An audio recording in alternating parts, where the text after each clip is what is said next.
மாநில அந்தஸ்து கோரிக்கையை மட்டுமா கண்டுக்கல, இங்க வளர்ச்சி ஏற்படவும் துணை நிக்கவே இல்லைன்னு கேள்விப்படுறோம். இந்த புதுச்சேரிக்கு இன்னும் மாநில அந்தஸ்து கொடுக்கல.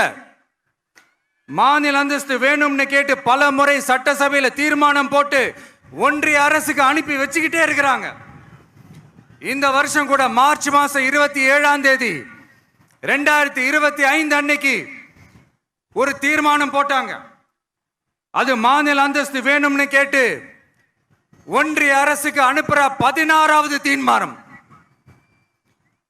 புதுச்சேரி காரைக்கால் பகுதிகளில் மூடப்பட்ட 5 மில்கள், பல்வேறு தொழிற்சாலைகளை மீண்டும் திறக்கிறதுக்கு இதுவரைக்கும் ஒரு துரும்ப கூட கிள்ளி போடல.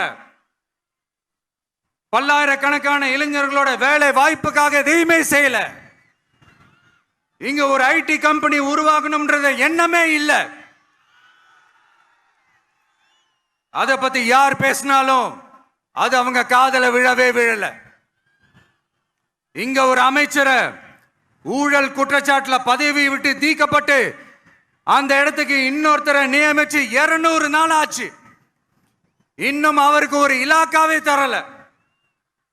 இந்த செயல் சிறுபான்மை மக்களை அவமானப்படுத்துறதுன்னு அந்த மக்களே சொல்றாங்க. புதுச்சேரியோட முக்கிய அங்கமாக இருக்கிற காரைக்கால், மாகே, ஏனாம் பகுதிகளில் எல்லாம் முன்னேற்றமே இல்லைன்னு அந்த பகுதி மக்கள் சொல்லிக்கிட்டே இருக்கிறாங்க. குறிப்பா காவிரியோட கடைமடை பகுதியான காரைக்காலை மொத்தமா கைவிட்ட மாதிரி தான் இருக்குது.